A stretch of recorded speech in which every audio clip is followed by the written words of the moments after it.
ಸೇರಿದಂತೆ ಕರುನಾಡ ಜನರ ಜೀವನಾಡಿ ಎಂದು ಕರೆಸಿಕೊಳ್ಳುವಂತಹ 12 ನದಿಗಳ ನೀರು ಕುಡಿಯಲು ಯೋಗ್ಯವಿಲ್ಲ ಎಂಬ ವರದಿ ಬಹಿರಂಗವಾಗಿದೆ. ಅದರಲ್ಲಿ ಉತ್ತರ ಕರ್ನಾಟಕದ ನದಿ ಕೂಡ ಸೇರಿದೆ. ಈ ಶಾಕಿಂಗ್ ಸುದ್ದಿ ಕೇಳಿ ಜನ ಇದೀಗ ಕಂಗಾಲಾಗಿ ಹೋಗಿದ್ದಾರೆ.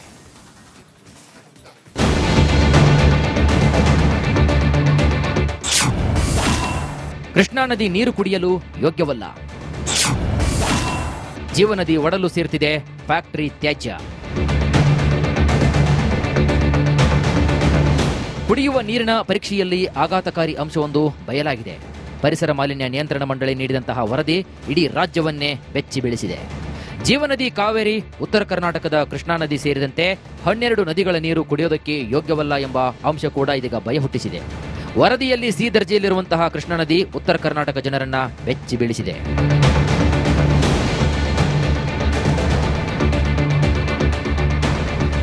ಕೃಷ್ಣಾ ನದಿ ಮಲಿನವಾಗಲು ಕಾರಣ ಫಾಯ್ಸನ್ಸ್ ಫ್ಯಾಕ್ಟರಿಗಳು.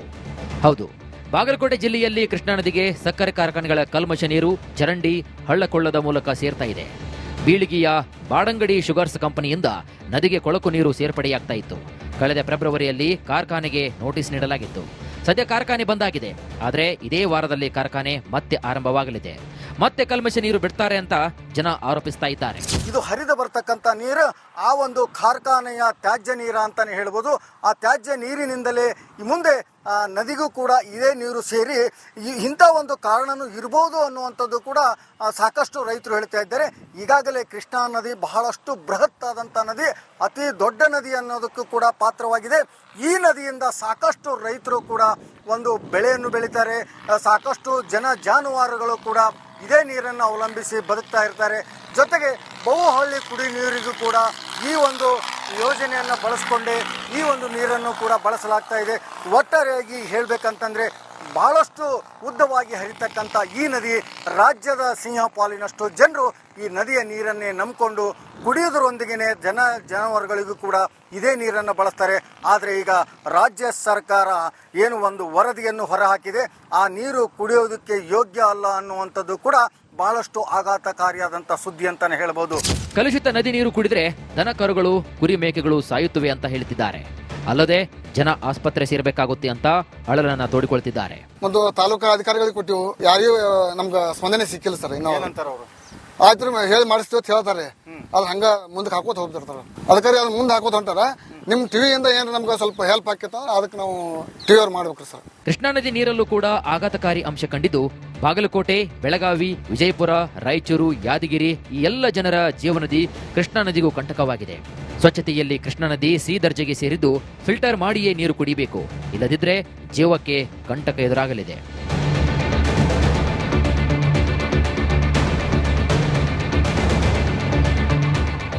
ಜಿಲ್ಲೆಯ 205 ಹಳ್ಳಿಗಳಿಗೆ ಕೃಷ್ಣಾ ನದಿ ನೀರೇ ಜೀವಜಲವಾಗಿದೆ.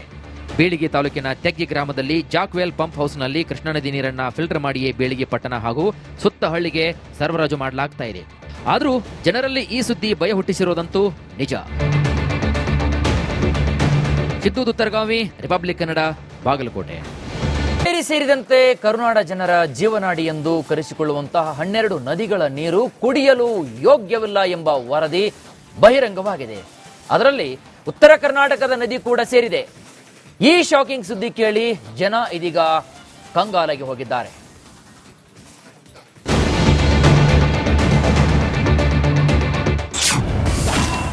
ಕೃಷ್ಣಾ ನದಿ ನೀರು ಕುಡಿಯಲು ಯೋಗ್ಯವಲ್ಲ. ಜೀವನದಿ ಒಡಲು ಸೇರ್ತಿದೆ ಫ್ಯಾಕ್ಟರಿ ತ್ಯಾಜ್ಯ. ಕುಡಿಯುವ ನೀರಿನ ಪರೀಕ್ಷೆಯಲ್ಲಿ ಆಘಾತಕಾರಿ ಅಂಶವೊಂದು ಬಯಲಾಗಿದೆ.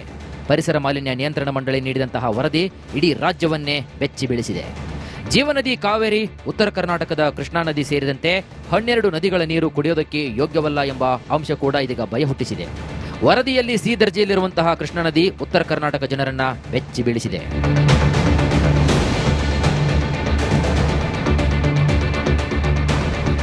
ಕೃಷ್ಣಾ ನದಿ ಮಲಿನವಾಗಲು ಕಾರಣ ಫಾಯ್ಸನ್ಸ್ ಫ್ಯಾಕ್ಟರಿಗಳು. ಹೌದು, ಬಾಗಲಕೋಟೆ ಜಿಲ್ಲೆಯಲ್ಲಿ ಕೃಷ್ಣಾ ನದಿಗೆ ಸಕ್ಕರೆ ಕಾರ್ಖಾನೆಗಳ ಕಲ್ಮಶ ನೀರು ಚರಂಡಿ ಹಳ್ಳಕೊಳ್ಳದ ಮೂಲಕ ಸೇರ್ತಾ ಇದೆ. ಬೀಳಿಗೆಯ ಬಾಡಂಗಡಿ ಶುಗರ್ಸ್ ಕಂಪನಿಯಿಂದ ನದಿಗೆ ಕೊಳಕು ನೀರು ಸೇರ್ಪಡೆಯಾಗ್ತಾ ಇತ್ತು. ಕಳೆದ ಫೆಬ್ರವರಿಯಲ್ಲಿ ಕಾರ್ಖಾನೆಗೆ ನೋಟಿಸ್ ನೀಡಲಾಗಿತ್ತು. ಸದ್ಯ ಕಾರ್ಖಾನೆ ಬಂದಾಗಿದೆ. ಆದರೆ ಇದೇ ವಾರದಲ್ಲಿ ಕಾರ್ಖಾನೆ ಮತ್ತೆ ಆರಂಭವಾಗಲಿದೆ. ಮತ್ತೆ ಕಲ್ಮಶ ನೀರು ಬಿಡ್ತಾರೆ ಅಂತ ಜನ ಆರೋಪಿಸ್ತಾ ಇದ್ದಾರೆ. ಇದು ಹರಿದು ಬರ್ತಕ್ಕಂಥ ನೀರು ಆ ಒಂದು ಕಾರ್ಖಾನೆಯ ತ್ಯಾಜ್ಯ ನೀರ ಅಂತಾನೆ ಹೇಳ್ಬೋದು. ಆ ತ್ಯಾಜ್ಯ ನೀರಿನಿಂದಲೇ ಈ ಮುಂದೆ ನದಿಗೂ ಕೂಡ ಇದೇ ನೀರು ಸೇರಿ ಇಂಥ ಒಂದು ಕಾರಣನೂ ಇರ್ಬೋದು ಅನ್ನುವಂಥದ್ದು ಕೂಡ ಸಾಕಷ್ಟು ರೈತರು ಹೇಳ್ತಾ ಇದ್ದಾರೆ. ಈಗಾಗಲೇ ಕೃಷ್ಣಾ ನದಿ ಬಹಳಷ್ಟು ಬೃಹತ್ ಆದಂಥ ನದಿ, ಅತಿ ದೊಡ್ಡ ನದಿ ಅನ್ನೋದಕ್ಕೂ ಕೂಡ ಪಾತ್ರವಾಗಿದೆ. ಈ ನದಿಯಿಂದ ಸಾಕಷ್ಟು ರೈತರು ಕೂಡ ಒಂದು ಬೆಳೆಯನ್ನು ಬೆಳೀತಾರೆ. ಸಾಕಷ್ಟು ಜಾನುವಾರುಗಳು ಕೂಡ ಇದೇ ನೀರನ್ನು ಅವಲಂಬಿಸಿ ಬದುಕ್ತಾ ಇರ್ತಾರೆ. ಜೊತೆಗೆ ಬಹುಹಳ್ಳಿ ಕುಡಿ ನೀರಿಗೂ ಕೂಡ ಈ ಒಂದು ಯೋಜನೆಯನ್ನು ಬಳಸ್ಕೊಂಡೇ ಈ ಒಂದು ನೀರನ್ನು ಕೂಡ ಬಳಸಲಾಗ್ತಾ ಇದೆ. ಒಟ್ಟಾರೆಯಾಗಿ ಹೇಳಬೇಕಂತಂದ್ರೆ ಬಹಳಷ್ಟು ಉದ್ದವಾಗಿ ಹರಿತಕ್ಕಂಥ ಈ ನದಿ ರಾಜ್ಯದ ಸಿಂಹಪಾಲಿನಷ್ಟು ಜನರು ಈ ನದಿಯ ನೀರನ್ನೇ ನಂಬಿಕೊಂಡು ಕುಡಿಯೋದ್ರೊಂದಿಗೆ ಜಾನುವಾರುಗಳಿಗೂ ಕೂಡ ಇದೇ ನೀರನ್ನು ಬಳಸ್ತಾರೆ. ಆದರೆ ಈಗ ರಾಜ್ಯ ಸರ್ಕಾರ ಏನು ಒಂದು ವರದಿಯನ್ನು ಹೊರಹಾಕಿದೆ, ಆ ನೀರು ಕುಡಿಯೋದಕ್ಕೆ ಯೋಗ್ಯ ಅಲ್ಲ ಅನ್ನುವಂಥದ್ದು ಕೂಡ ಬಹಳಷ್ಟು ಆಘಾತಕಾರಿಯಾದಂಥ ಸುದ್ದಿ ಅಂತಾನೆ ಹೇಳ್ಬೋದು. ಕಲುಷಿತ ನದಿ ನೀರು ಕುಡಿದ್ರೆ ದನ ಕರುಗಳು ಕುರಿ ಮೇಕೆಗಳು ಸಾಯುತ್ತವೆ ಅಂತ ಹೇಳ್ತಿದ್ದಾರೆ. ಅಲ್ಲದೆ ಜನ ಆಸ್ಪತ್ರೆ ಸೇರಬೇಕಾಗುತ್ತೆ ಅಂತ ಅಳಲನ್ನ ತೋಡಿಕೊಳ್ತಿದ್ದಾರೆ. ಒಂದು ತಾಲೂಕಾ ಅಧಿಕಾರಿಗಳಿಗೆ ಕೊಟ್ಟಿವು, ಯಾರಿಗೂ ನಮ್ಗೆ ಸ್ಪಂದನೆ ಸಿಕ್ಕಿಲ್ಲ ಸರ್. ಇನ್ನು ಆಯ್ತು ಹೇಳಿ ಮಾಡಿಸ್ತೀವಿ ಅಂತ ಹೇಳ್ತಾರೆ, ಅದು ಹಂಗ ಮುಂದಕ್ಕೆ ಹಾಕೋತ ಹೋಗ್ತಿರ್ತಾರ. ಅದಕ್ಕೆ ಅದು ಮುಂದೆ ಹಾಕೋತ ಹೊಂಟಾರ. ನಿಮ್ ಟಿವಿಯಿಂದ ಏನ್ ನಮ್ಗೆ ಸ್ವಲ್ಪ ಹೆಲ್ಪ್ ಆಕೈತ ಅದಕ್ಕೆ ನಾವು ಟಿವಿ ಅವ್ರು ಮಾಡ್ಬೇಕ್ರಿ ಸರ್. ಕೃಷ್ಣಾ ನದಿ ನೀರಲ್ಲೂ ಕೂಡ ಆಘಾತಕಾರಿ ಅಂಶ ಕಂಡಿದ್ದು ಬಾಗಲಕೋಟೆ, ಬೆಳಗಾವಿ, ವಿಜಯಪುರ, ರಾಯಚೂರು, ಯಾದಗಿರಿ ಈ ಎಲ್ಲ ಜನರ ಜೀವನದಿ ಕೃಷ್ಣಾ ನದಿಗೂ ಕಂಟಕವಾಗಿದೆ. ಸ್ವಚ್ಛತೆಯಲ್ಲಿ ಕೃಷ್ಣಾ ನದಿ ಸಿ ದರ್ಜೆಗೆ ಸೇರಿದ್ದು ಫಿಲ್ಟರ್ ಮಾಡಿಯೇ ನೀರು ಕುಡಿಬೇಕು, ಇಲ್ಲದಿದ್ರೆ ಜೀವಕ್ಕೆ ಕಂಟಕ ಎದುರಾಗಲಿದೆ.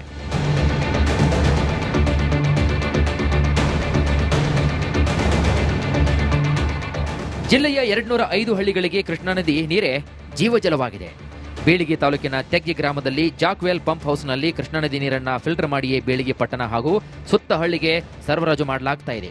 ಆದರೂ ಜನರಲ್ಲಿ ಈ ಸುದ್ದಿ ಭಯ ಹುಟ್ಟಿಸಿರೋದಂತೂ ನಿಜ. ಸಿದ್ದು ದುತ್ತರಗಾವಿ, ರಿಪಬ್ಲಿಕ್ ಕನ್ನಡ, ಬಾಗಲಕೋಟೆ.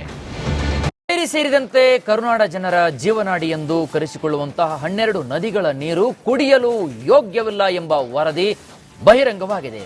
ಅದರಲ್ಲಿ ಉತ್ತರ ಕರ್ನಾಟಕದ ನದಿ ಕೂಡ ಸೇರಿದೆ. ಈ ಶಾಕಿಂಗ್ ಸುದ್ದಿ ಕೇಳಿ ಜನ ಇದೀಗ ಕಂಗಾಲಾಗಿ ಹೋಗಿದ್ದಾರೆ.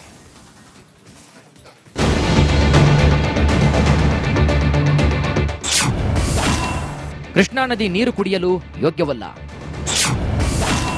ಜೀವನದಿ ಒಡಲು ಸೇರ್ತಿದೆ ಫ್ಯಾಕ್ಟರಿ ತ್ಯಾಜ್ಯ. ಕುಡಿಯುವ ನೀರಿನ ಪರೀಕ್ಷೆಯಲ್ಲಿ ಆಘಾತಕಾರಿ ಅಂಶವೊಂದು ಬಯಲಾಗಿದೆ. ಪರಿಸರ ಮಾಲಿನ್ಯ ನಿಯಂತ್ರಣ ಮಂಡಳಿ ನೀಡಿದಂತಹ ವರದಿ ಇಡೀ ರಾಜ್ಯವನ್ನೇ ಬೆಚ್ಚಿ ಬೀಳಿಸಿದೆ. ಜೀವನದಿ ಕಾವೇರಿ, ಉತ್ತರ ಕರ್ನಾಟಕದ ಕೃಷ್ಣಾ ನದಿ ಸೇರಿದಂತೆ 12 ನದಿಗಳ ನೀರು ಕುಡಿಯೋದಕ್ಕೆ ಯೋಗ್ಯವಲ್ಲ ಎಂಬ ಅಂಶ ಕೂಡ ಇದೀಗ ಭಯ ಹುಟ್ಟಿಸಿದೆ. ವರದಿಯಲ್ಲಿ ಸಿ ದರ್ಜೆಯಲ್ಲಿರುವಂತಹ ಕೃಷ್ಣಾ ನದಿ ಉತ್ತರ ಕರ್ನಾಟಕ ಜನರನ್ನ ಬೆಚ್ಚಿ ಬೀಳಿಸಿದೆ.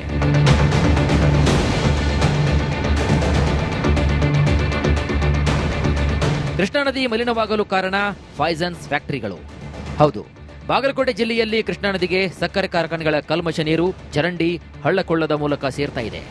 ಬೀಳಿಗೆಯ ಬಾಡಂಗಡಿ ಶುಗರ್ಸ್ ಕಂಪನಿಯಿಂದ ನದಿಗೆ ಕೊಳಕು ನೀರು ಸೇರ್ಪಡೆಯಾಗ್ತಾ ಇತ್ತು. ಕಳೆದ ಫೆಬ್ರವರಿಯಲ್ಲಿ ಕಾರ್ಖಾನೆಗೆ ನೋಟಿಸ್ ನೀಡಲಾಗಿತ್ತು. ಸದ್ಯ ಕಾರ್ಖಾನೆ ಬಂದಾಗಿದೆ. ಆದರೆ ಇದೇ ವಾರದಲ್ಲಿ ಕಾರ್ಖಾನೆ ಮತ್ತೆ ಆರಂಭವಾಗಲಿದೆ. ಮತ್ತೆ ಕಲ್ಮಶ ನೀರು ಬಿಡ್ತಾರೆ ಅಂತ ಜನ ಆರೋಪಿಸ್ತಾ ಇದ್ದಾರೆ. ಇದು ಹರಿದು ಬರ್ತಕ್ಕಂಥ ನೀರು ಆ ಒಂದು ಕಾರ್ಖಾನೆಯ ತ್ಯಾಜ್ಯ ನೀರ ಅಂತಾನೆ ಹೇಳ್ಬೋದು. ಆ ತ್ಯಾಜ್ಯ ನೀರಿನಿಂದಲೇ ಈ ಮುಂದೆ ನದಿಗೂ ಕೂಡ ಇದೇ ನೀರು ಸೇರಿ ಇಂಥ ಒಂದು ಕಾರಣನೂ ಇರ್ಬೋದು ಅನ್ನುವಂಥದ್ದು ಕೂಡ ಸಾಕಷ್ಟು ರೈತರು ಹೇಳ್ತಾ ಇದ್ದಾರೆ. ಈಗಾಗಲೇ ಕೃಷ್ಣಾ ನದಿ ಬಹಳಷ್ಟು ಬೃಹತ್ ಆದಂಥ ನದಿ, ಅತಿ ದೊಡ್ಡ ನದಿ ಅನ್ನೋದಕ್ಕೂ ಕೂಡ ಪಾತ್ರವಾಗಿದೆ. ಈ ನದಿಯಿಂದ ಸಾಕಷ್ಟು ರೈತರು ಕೂಡ ಒಂದು ಬೆಳೆಯನ್ನು ಬೆಳೀತಾರೆ. ಸಾಕಷ್ಟು ಜಾನುವಾರುಗಳು ಕೂಡ ಇದೇ ನೀರನ್ನು ಅವಲಂಬಿಸಿ ಬದುಕ್ತಾ ಇರ್ತಾರೆ. ಜೊತೆಗೆ ಬಹುಹಳ್ಳಿ ಕುಡಿ ನೀರಿಗೂ ಕೂಡ ಈ ಒಂದು ಯೋಜನೆಯನ್ನು ಬಳಸ್ಕೊಂಡೇ ಈ ಒಂದು ನೀರನ್ನು ಕೂಡ ಬಳಸಲಾಗ್ತಾ ಇದೆ. ಒಟ್ಟಾರೆಯಾಗಿ ಹೇಳಬೇಕಂತಂದ್ರೆ ಬಹಳಷ್ಟು ಉದ್ದವಾಗಿ ಹರಿತಕ್ಕಂಥ ಈ ನದಿ ರಾಜ್ಯದ ಸಿಂಹಪಾಲಿನಷ್ಟು ಜನರು ಈ ನದಿಯ ನೀರನ್ನೇ ನಂಬಿಕೊಂಡು ಕುಡಿಯೋದ್ರೊಂದಿಗೆ ಜಾನುವಾರುಗಳಿಗೂ ಕೂಡ ಇದೇ ನೀರನ್ನು ಬಳಸ್ತಾರೆ. ಆದರೆ ಈಗ ರಾಜ್ಯ ಸರ್ಕಾರ ಏನು ಒಂದು ವರದಿಯನ್ನು ಹೊರಹಾಕಿದೆ, ಆ ನೀರು ಕುಡಿಯೋದಕ್ಕೆ ಯೋಗ್ಯ ಅಲ್ಲ ಅನ್ನುವಂಥದ್ದು ಕೂಡ ಬಹಳಷ್ಟು ಆಘಾತಕಾರಿಯಾದಂಥ ಸುದ್ದಿ ಅಂತಾನೆ ಹೇಳ್ಬೋದು. ಕಲುಷಿತ ನದಿ ನೀರು ಕುಡಿದ್ರೆ ದನ ಕರುಗಳು ಕುರಿ ಮೇಕೆಗಳು ಸಾಯುತ್ತವೆ ಅಂತ ಹೇಳ್ತಿದ್ದಾರೆ. ಅಲ್ಲದೆ ಜನ ಆಸ್ಪತ್ರೆ ಸೇರಬೇಕಾಗುತ್ತೆ ಅಂತ ಅಳಲನ್ನ ತೋಡಿಕೊಳ್ತಿದ್ದಾರೆ. ಒಂದು ತಾಲೂಕಾ ಅಧಿಕಾರಿಗಳಿಗೆ ಕೊಟ್ಟಿವು, ಯಾರಿಗೂ ನಮ್ಗೆ ಸ್ಪಂದನೆ ಸಿಕ್ಕಿಲ್ಲ ಸರ್. ಇನ್ನು ಆಯ್ತು ಹೇಳಿ ಮಾಡಿಸ್ತೀವಿ ಅಂತ ಹೇಳ್ತಾರೆ, ಅದು ಹಂಗ ಮುಂದಕ್ಕೆ ಹಾಕೋತ ಹೋಗ್ತಿರ್ತಾರ. ಅದಕ್ಕೆ ಅದು ಮುಂದೆ ಹಾಕೋತ ಹೊಂಟಾರ. ನಿಮ್ ಟಿವಿಯಿಂದ ಏನ್ ನಮ್ಗೆ ಸ್ವಲ್ಪ ಹೆಲ್ಪ್ ಆಕೈತ ಅದಕ್ಕೆ ನಾವು ಟಿವಿ ಅವ್ರು ಮಾಡ್ಬೇಕ್ರಿ ಸರ್. ಕೃಷ್ಣಾ ನದಿ ನೀರಲ್ಲೂ ಕೂಡ ಆಘಾತಕಾರಿ ಅಂಶ ಕಂಡಿದ್ದು ಬಾಗಲಕೋಟೆ, ಬೆಳಗಾವಿ, ವಿಜಯಪುರ, ರಾಯಚೂರು, ಯಾದಗಿರಿ ಈ ಎಲ್ಲ ಜನರ ಜೀವನದಿ ಕೃಷ್ಣಾ ನದಿಗೂ ಕಂಟಕವಾಗಿದೆ. ಸ್ವಚ್ಛತೆಯಲ್ಲಿ ಕೃಷ್ಣಾ ನದಿ ಸಿ ದರ್ಜೆಗೆ ಸೇರಿದ್ದು ಫಿಲ್ಟರ್ ಮಾಡಿಯೇ ನೀರು ಕುಡಿಬೇಕು, ಇಲ್ಲದಿದ್ರೆ ಜೀವಕ್ಕೆ ಕಂಟಕ ಎದುರಾಗಲಿದೆ.